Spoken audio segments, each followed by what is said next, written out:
Bible. So, to God be the glory. Palakpak po natin ang Diyos sa buhay ni tatay. So, meron po natin may tataas, hindi ang tao, kundi ang Diyos.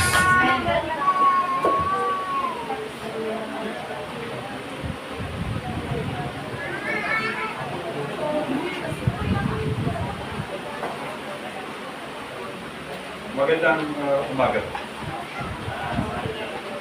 Good morning. Good morning. Kausap. Okay. Alam niyo ba yung salitang joke-joke lang? Tamay na. Ay tayo. Joke-joke lang. Okay. Very common yung sa atin kapag tayo ay nagkikwento, pagkatapos yung ating ikinikwento ay naniwala silang lahat, pero pagdating sa dulo, hindi naman pala totoo. So ano sinasabi natin? Joke lang. Joke lang. Okay.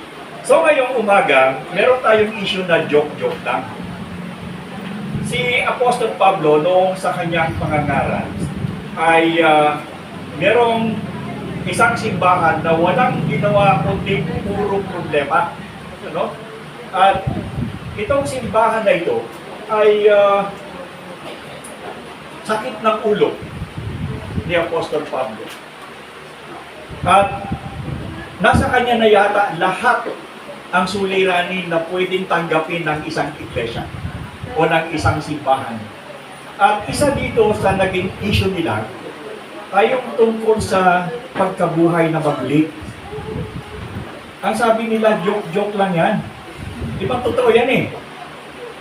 So, nandoon sila mga Kristiyano, katulad natin, nandito, nananambahan, pero ang ilan sa kanila ay nagkakaroon ng katanungan na sinasabi na hindi naman talaga totoo yung pagkabuhay na maguli. Joke lang yan. So nandito si Apostol Pablo, teka muna, nakarating kay Apostol Pablo sinulat kay Apostol Pablo, Apostol Pablo, merong mga tao dito sa simbahan na ang sabi nila, yung daw pagkabuhay na maguli ay hindi raw totoo. So nandito si Apostol Pablo, teka muna, bakit nagkaganon? Bakit ang mga taong ito ay hindi naniniwala na merong pagkabuhay na maguli? Kung kaya't ang sabi niya dito, ang pagkabuhay na maguli ay isang siguradong katotohanan. Hindi ito joke lang. Ang sabi niya doon, ngunit ngayon, doon sa unang Korinto 15:20, kung meron kayong mga Biblia at inyong susundan, ang sabi doon, ngunit ngayon si Kristo ay binuhay mula sa mga patay at siya ang unang bunga ng mga natutulog. So ang sabi ni Apostol Pablo, teka muna, hindi pa sinabi ko sa inyo na si Kristo ay binuhay mula sa mga patay. Mahalaga ito, mahalaga yung pagkabuhay ni Kristo dahil kung hindi siya nabuhay na maguli, walang kabuluhan ang pananampalataya natin. Ito yung sinasabi ni Apostol Pablo. So, kung sasabihin ninyo na hindi totoo yung pagkabuhay na maguli ng ating Panginoon, walang silbi yung pananampalataya natin. Sapagkat sinasabi ni Apostol Pablo na ang ating pananampalataya bilang Kristiyano ay nakaangkla sa pagkabuhay na maguli ng Panginoong Yesus. Sabi niya, hindi joke yun. Bakit? Meron tayong mga saksi na nakakita na ang Panginoong Yesus ay nabuhay na maguli. Ang saksi doon ay merong 500 kataon ang nakakita kay Jesus pagkatapos niyang mabuhay na maguli ayon doon sa unang Korinto 15:6. Meron daw 500 tao na nakakita nung siya'y nabuhay na maguli. So ang sabi ni Apostol Pablo, paano magiging joke yun? 500 katao ang nakakita nung siya'y mabuhay na maguli. So hindi totoo na yung sinasabi ng ilan sa inyo na ang Panginoong Yesus ay hindi nabuhay na maguli. Merong mga testimonya na siya'y nabuhay na maguli. Yung apostol, mga apostol, kasama pa nga nila sa looban ng 40 araw. Di ba si Tomas pa na nagdududa, sabi niya, kung talagang ikaw ay si Jesus, gusto niyang ipasok yung daliri niya doon sa putas ng pinagpakuan. Tapos nung makita niya, sabi niya, oh my God, di ba? Sabi niya, totoo nga.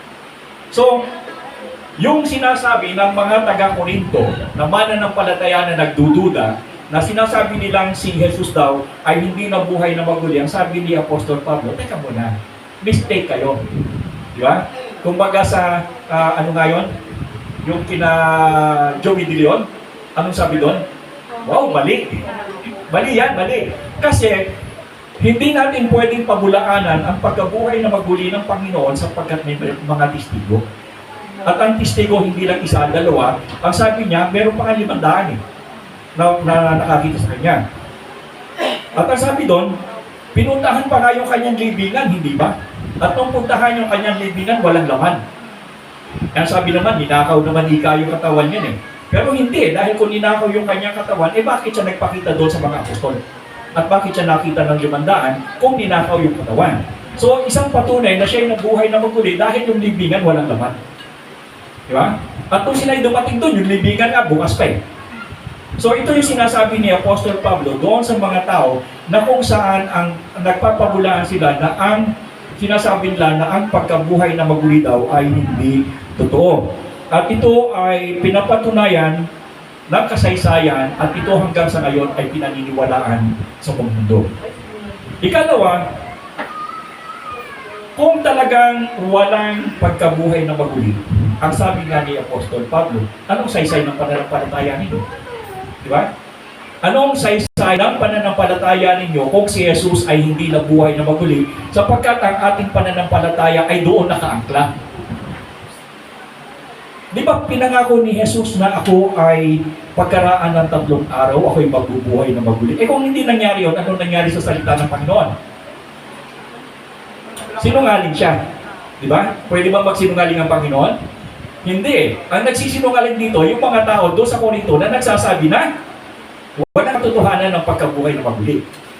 Teka muna, salita ko laban sa salita ng Panginoon. Sino paniniwalaan ko? Sino ang tama sa ating dalawa? Siyempre, yung sinabi ng Panginoon, hindi pa nga nangyayari, sinabi na niya. Di ba? Destroy this temple and I will raise this, in 3 days. After 3 days. So nagulantang sila, paano mangyari yun? Ang templo, ang laki-laki, kahit hindi naman nasisira, paano masisira yun? But he was referring to his body, yung katawan niya. At ito ay nangyari, bago pa siya napako sa krus, bago pa siya namatay, ay sinabi na niya na ako pag namatay, ako'y mabubuhay na maguli. At dahil dito, merong kasiguruhan na tayo, ang ating pananampalataya ay totoo. Napakadaming paniniwala sa buong mundo, kahit dito lang sa Pilipinas, napakaraming paniniwala. Iba-iba ang kanilang mga katuruan. Yung iba ay anghel, yung iba ay kapag hindi ka pumasok ay hindi ka maliligtas, yung iba ay kami lamang ang tamang simbahan. Pero ang tanong, saan nakaangkla ang inyong pananampalataya? Yung bang inyong pananampalataya ay nakaangkla doon sa pagkabuhay na maguli ng ating Panginoon? O sila ay nakaangkla doon sa inyong simbahan, doon sa inyong pinuno, o kung saan pa man nakaangkla mga ito? Bilang mga Kristiyano na sumusunod sa salita ng Diyos, simple lang tayo eh. Katulad ng mga taga-Korinto na kung saan ay nagdududa, tayo hindi. Bakit tayo hindi nagdududa? Maraming ebidensya eh. At saka sabi nga dito, kung hindi totoo ang sinasabi ng Panginoon, bakit pa kayo nakaupo yan? Hindi upuin na lang tayong lahat. Hindi ba? Pero ba't kayo nananatili dyan? Di ba? Ano ang dahilan kung bakit kayo nakaupo dyan? Kung ang Panginoon naman matapos niyang sabihin ay hindi naman pala totoo. Ano ang basihan ng ating buhay na walang hanggan kung ang sinasabi naman pala ng Panginoon ay hindi totoo? Di mag-uwi at latang tayo, wala naman palang katotohanan. Hindi ba? So wala naman palang silbi. Bakit pa tayo nananampalataya? Pero dahilan dito, sinansala sila ni Apostol Pablo at binigyan ni Apostol Pablo ng katuwiran ang katotohanan na ang Panginoon ay talagang nabuhay na maguli at dahil sa pagkabuhay na maguli ng Panginoon, yung ating pananampalataya ay tama. Hindi ba? Ang kagandahan ng ating pananampalataya ay hindi nakasalalay sa sinabi ng tao. Hindi ba? Maraming nagsasabi, pupunta sa inyo, kami ang tama, itong sundin mo, ito ika ang tamang kahulugan, nawala ika si Kristo, nawala ika ang Kristyanismo, kaya lumabas ika kami ika ay 3 araw na nagkulong, pagkatapos sinakausap namin ng Diyos, at kami yung tamang reliyon. Pero ang tanong, saan nakaangkla yung pananampalataya niyo? Nakaangkla ba yung pananampalataya niyo sa pagkabuhay na maguli ng Panginoon? Hindi. Kanilang pananampalataya ay nakaakla sa pagsabak sa kanilang simbahan, pagsapi sa kanilang simbahan. Yung kanilang pananampalataya ay nakaangkla doon sa mga sinasabing ang kanilang pinuno ay pinadala ng Diyos. Huling mensahero ng Diyos mula sa langit papunta sa lupa. Diyan pala nakaangkla yung pananampalataya ninyo, eh kami hindi. Ang aming pananampalataya ay nakaangkla doon sa pagkabuhay na maguli ng aming Panginoon, sapagkat sinabi niya bago siya mamatay at naipako sa krus, ako'y muli mabubuhay. At dahil sa kanyang pagkabuhay na maguli, tama yung ating paniniwala sapagkat pinaniniwalaan natin kung ano ang totoo sapagkat ang Diyos kailanman hindi pwede pagsinungaling. So tama ba tayo sa pananampalataya natin?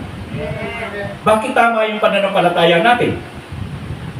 Bakit? Sapagkat ang ating pananampalataya ay nakaangkla doon sa katotohanan na sinabi ng Panginoon, ako'y mabubuhay ng maguli at ang aking pagkabuhay ng maguli, ito ang magsisilbing katotohanan na kayo ay pupunta sa langit katulad ng nangyari sa akin. So ito yung basis.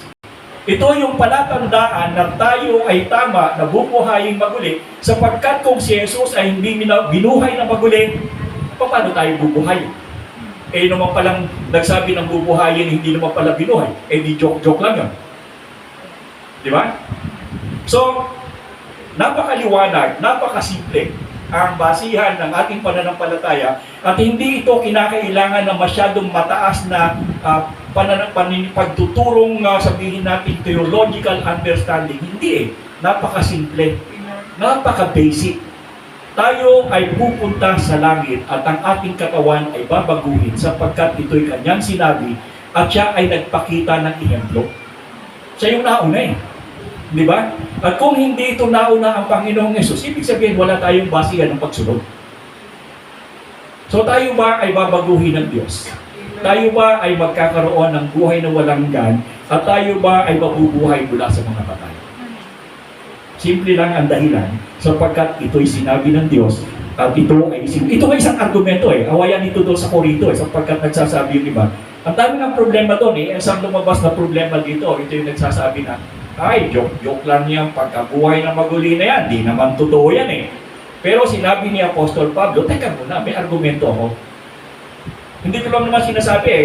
Ang sabi nga yan, di ba napansin natin na si Apostol Pablo matapos ng kanyang persecute o pag-uusig sa mga Kristiyano, not the way to Damascus, di ba? Noong daan sa Damascus, siya ay tinawag ng Panginoon at sinasabi sa Galatia, nung tawagin siya ng Panginoon, siya ay nagkaroon ng 3 taong pakinig sa Panginoon doon sa Arabia. So, ibig sabihin, kahit si Apostol Pablo ay, kaya nga siya tinawag na apostol eh, kasi ang isang pamantayan ng apostol ay dapat ay magkaroon ka ng 3 taong pisikal na pakikipag-ugnayan kay Kristo. Ngayon, si Apostol Pablo ay tinawag na apostol, pero ang tanong eh, meron ba siyang physical na pagkikipag-ugnayan? Samantalang nung siya ay maging converted, nung siya ay maging tagasunod ni Kristo, ang ating Panginoon ay nandoon na sa langit. Pero ang sabi niya, ako ika ay nagkaroon ng pagkakataon nang ako'y tawagin ng Diyos at ako'y nakasama ng Diyos ng Panginoong Yesus sa pag-aaral sa Arabia sa looban ng 3 taon. Hindi natin alam sapagkat hindi sinabi ng Biblia kung siya'y physical na kasama. Pero ang sabi nga dito sa panuntunan ng isang apostol, hindi ka po pwedeng maging apostol kung hindi mo physical na nakasama ang Panginoon. Ibig sabihin, sa looban ng 3 taon na nandun siya sa sa Arabia, na siya'y nag-aaral sa Panginoon, sinasabi dito, kaya siya tinawag na apostol, ay meron siyang physical relationship o pagkakilala sa Panginoon. Sapagkat yun ang pamatayan. At nung siya'y pumunta sa Jerusalem, ay sinabi niya doon sa mga konseho ng mga sa Jerusalem na ito ang aking karanasan. At dahil dito, siya ay tinanggap bilang apostol. Tinanggap siya ng konseho ng Jerusalem, ng mga elders doon, kasama yung mga apostoles, kasama ni na Apostol Pedro, at siya ay tinanggap, at siya ay inordain, o siya ay sinama bilang apostol sapagkat buhay yung kanyang pagkakilala sa Panginoon. Kung ang Panginoon ay hindi nabuhay na maguli, di dapat hindi nakasama ni Apostol Pablo sa looban ng 3 taon. So ang tanong, yung bang ating paniniwala, yung ating pananampalataya na tayo'y muling bubuhayin ng Panginoon ay totoo o hindi? Di ba totoo? Baka joke lang ha? So maliwanag, napakasimple ang basihan. Hindi na natin kinakailangan pag gawing komplikado.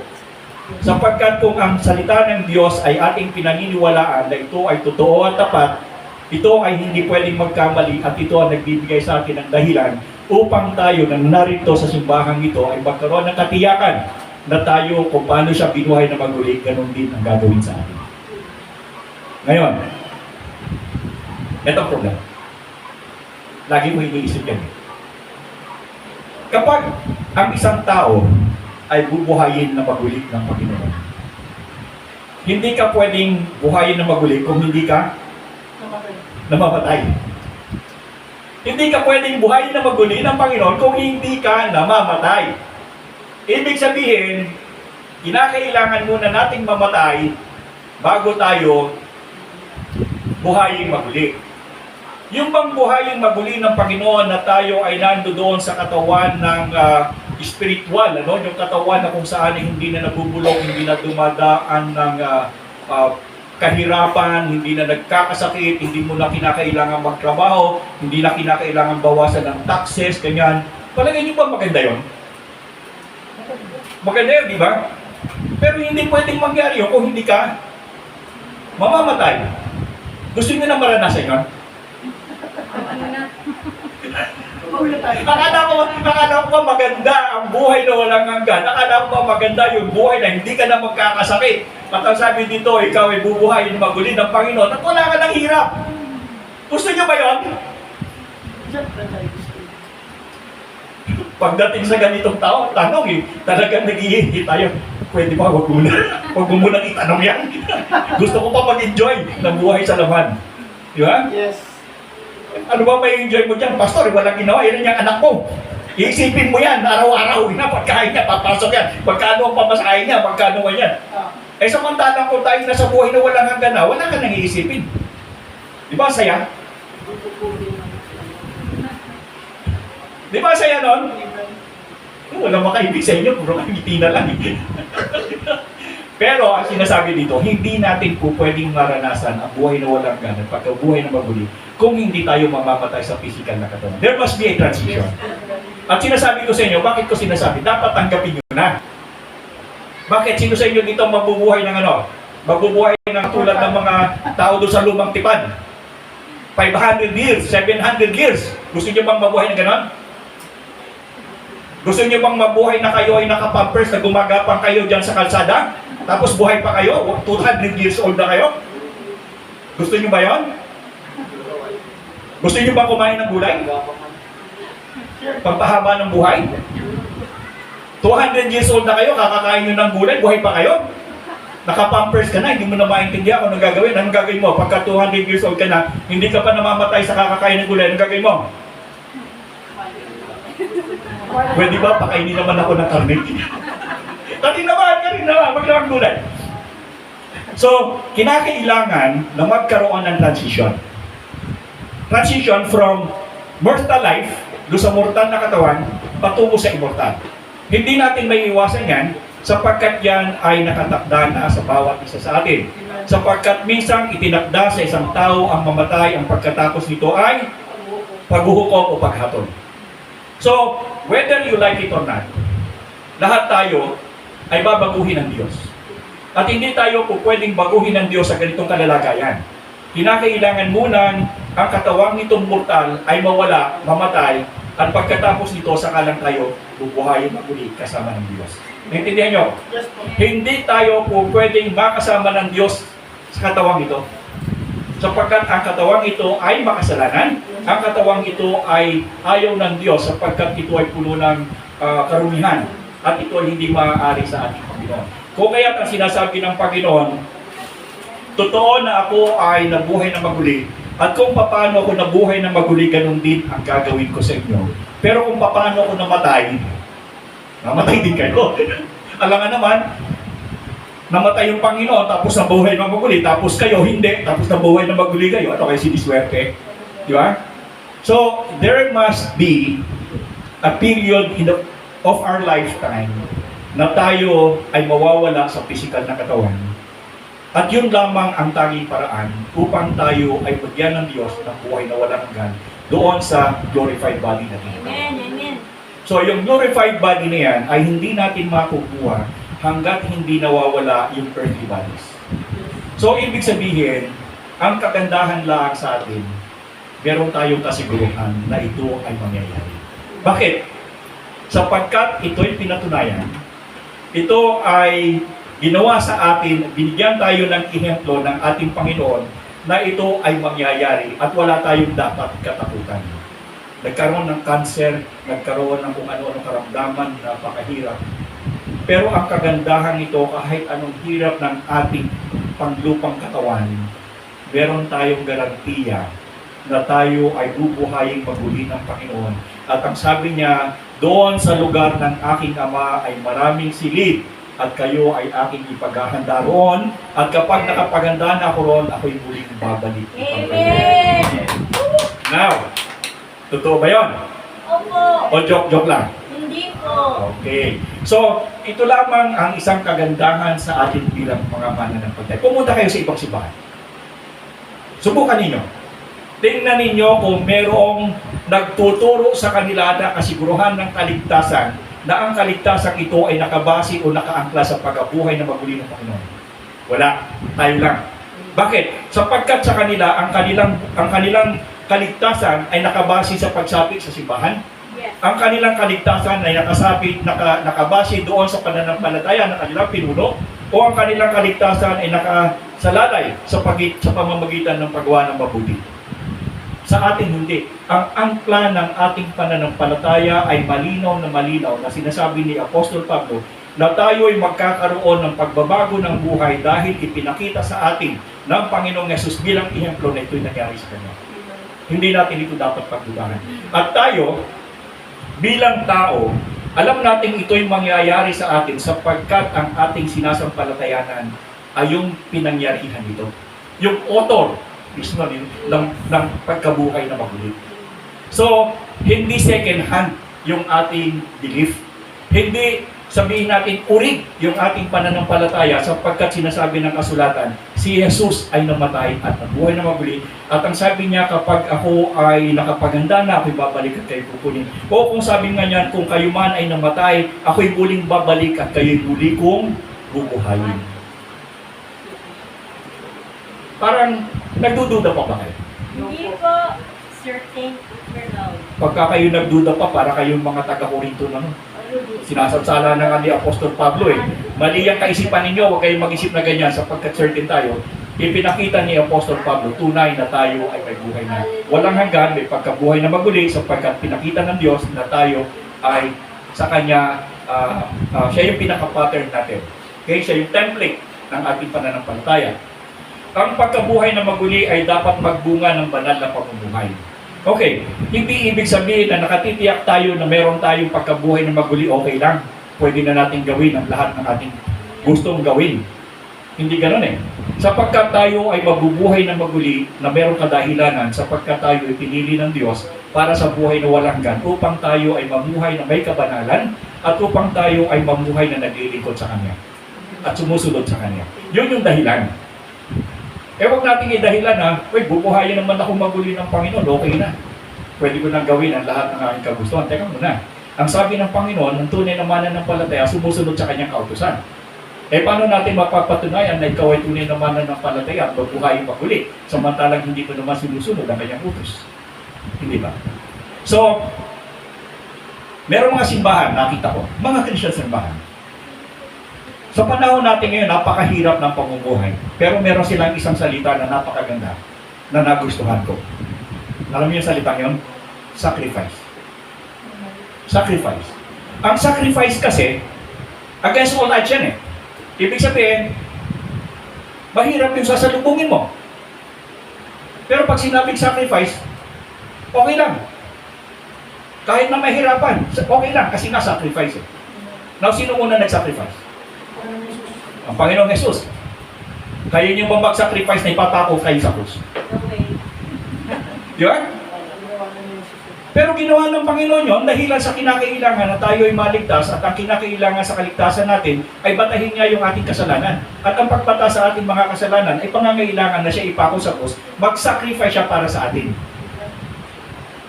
So I think there is no, sabihin natin na hindi mahirap siguro naisipin natin na kung paano ang Panginoon ay nagsakripisyo para sa atin, tayo na may magsakripisyo din para sa Kanya.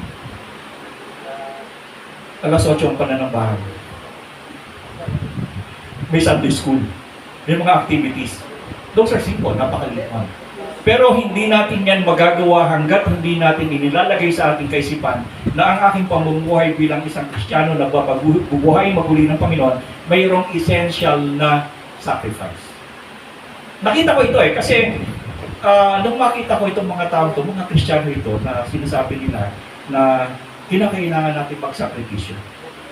Kasi kung hindi natin ito gagawin, hindi lalakas ang ating pananampalataya, hindi lalakas ang ating simbahan. Dapat ang bawat isa sa atin ay gumawa ng isang paraan na kung saan ikatutulong ng iba at kinakailangan dito ang sacrifice. So, bilang mga mananampalataya at tayo ay bubuhay maguli ng Panginoon, tayo ay dapat magbunga ang buhay. Habang tayo ay nag-iintay sa kapanahunan ng ating kamatayan, tandaan yan, hindi natin matatakasin yan, lahat tayo mamamatay. Tinakda ng Diyos na lahat tayo mamamatay. At kung hindi tayo mamamatay sa temporal na katawan, hindi tayo mabibigyan ng buhay na pagwalang hanggan. Given yon, di ba? Given yon. Yun ang isipin, talagang yun ay mangyayari. So kung tayo ay mamamatay na dahil sa edad natin o kung ano man nangyari, nagkasakit tayo, given yon. Kasi kung hindi tayo mamamatay, hindi tayo tatanggap ng pagkabuhay na maguli. So ibig sabihin, para sa mga Kristiyano katulad natin, ang kamatayan pala ay hindi pagkatalo.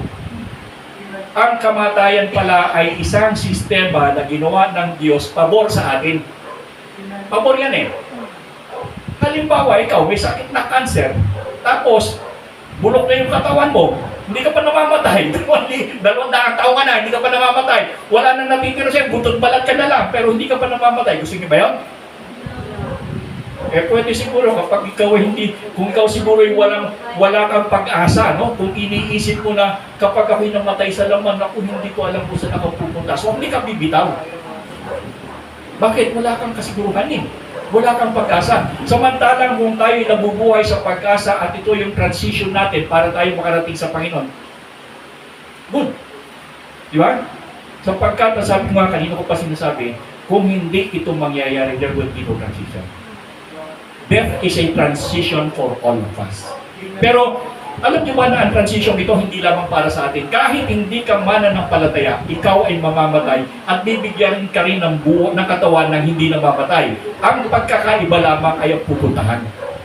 Sapagkat ang sabi ng Panginoon, kung ikaw ay namatay na hindi ka mananampalataya, bibigyan ka ng katawan na hindi namamatay, pero ang pupuntahan mo ay walang hanggang pagdurusa. Tayo naman, bibigyan din ng katawan, katulad nila, ang kagandahan lang sa atin, dahil tayo ay nakaangkla doon sa pagkabuhay na maguli ng Panginoon na nagbibigay ng kaligtasan, tayo ay pupunta doon sa langit na kung saan ay inihanda para sa atin. That is the difference. Now, alam niyo ba na kaisipan ito ay hindi lamang talagang kaisipan? Sapagkat simula pa ng lalangin ng mundo, ganito na kaisipan ng tao, na kung ako'y mamatay, saan ako pupunta? Simula yan. Simulat sa yan. So, ang pinag-uusapan dito, bagamat sabi ng Panginoon, tayo ay specific kasi dito na ang pinag-uusapan tayo lang eh. Pero pag tinignan mo yan sa kabuuan, hindi lamang tayo ang bubuhayin na maguli. Yung ding mga hindi nanampalataya, sapagkat ang sabi ng Panginoon, lahat tayong tao sa mundo ay haharap ng paghatol. Lahat tayo. Hihiwalayin ang kambing sa tupa. At pagdating mo doon sa harapan ng Panginoon, ikaw ay hahatulan base sa ginawa mo. Ikaw ba ay kumilala sa Kanya at hindi? So ito yung difference. At ang sabi, dahilan sa tayo ay bubuhayin maguli at tayo ay nakaangkla sa pananampalataya ng Kanyang pagkabuhay, diretso tayo doon sa Kanyang tirahan. Sabi nga ng Panginoon, gagawa nga siya ng tirahan para sa atin. At kapag pinag-aralan mo ang bagong tipan, the New Testament, consistent yan. Consistent yan na sinasabi na pag tayo ay nanampalataya, ang pupuntahan natin ay buhay na walang hanggan. Eternal. Sabihin yung eternal, walang hanggan. Eternal life at saka eternal death. Dalawa yan eh. Eternal life at saka eternal death. Ngayon, ang binibigyan ng puwang palagi dito o ng mensahe dito, laging eternal life. Walang nagbibigay ng pastor na nagsasabi palagi ng linggo-linggo na ang tinutukoy ay eternal death. Gusto niyo ba yun? Laging eternal death tuturo ko sa inyo? No. Siguro, nakaupo kayo dyan tapos tinuturo sa inyo ng eternal death, hindi na kayo magkaintindihan. Kahit siguro ang lakas ng electric fan, pagkatapos ang init-init, inilalamig kayo. Bakit? Doon sa eternal death kayo, may katawan, pero ano nangyayari? Inuuod na kayo, hindi pa kayo namamatay. Gusto niyo ba yan? Sige na sabi anong gagawin natin? So kaya nga hindi tinuturo yung eternal death, eternal life na lang para mas maganda-ganda, hindi ba? So, bilang mga Kristiyano at tayo'y bilang nananampalataya sa Panginoon na may buhay na walang hanggan, buhay tayo maguli, consistently mamuhay tayo ng ayon sa kagustuhan ng Panginoon. Mamuhay tayo ng batay sa kanyang kautusan, sinusunod natin ito, at sa pamamagitan noon, tayo ay mamumuhay ng masaya, mamumuhay tayo ng merong kapayapaan sa Panginoon sapagkat tayo sumusunod sa Kanya, at ang kasiguruhan ng pagkabuhay na maguli ng dudungan sa atin. Naintindihan nyo? Amen. Kayo ba'y bubuhayin na maguli? Amen. Saan pupunta? Sa langit o sa impyerno? Kasi dalawa yung pupuntahan ng pagkabuhay na maguli. Life or death. So, naintindihan nyo? Dahilan sa pananampalataya natin sa Panginoon, hindi naman siya nagsisinungaling. Ang sabi niya, ako ang daan, ang katotohanan at ang buhay. Ang sino mang sumampalataya sa akin ay hindi mapapahamak pagkos magkakaroon ng buhay na walang hanggan. Yun ay pangako ng Diyos sa atin. So, kung ano man ang naging problema ng mga taga-Korinto, sa binasa natin doon sa Korinto 15, na nag-aaway-away sila doon dahilan sa walang kasiguruhan na sinasabing hindi naman totoo yung pagkabuhay ng maguli at joke-joke lang. Sinabi ni Apostol Pablo at batay sa mga katwiran at batay doon sa mga ebidensya na ipinakita sa atin at sinabi ko ngayon sa iyong umaga, tayo ay may buhay na walang hanggan at tunay ang pagkabuhay ng maguli. Kung paano ito nangyari sa Panginoon, ito rin naman ang mangyayari sa atin. Amen. Magandang umaga po.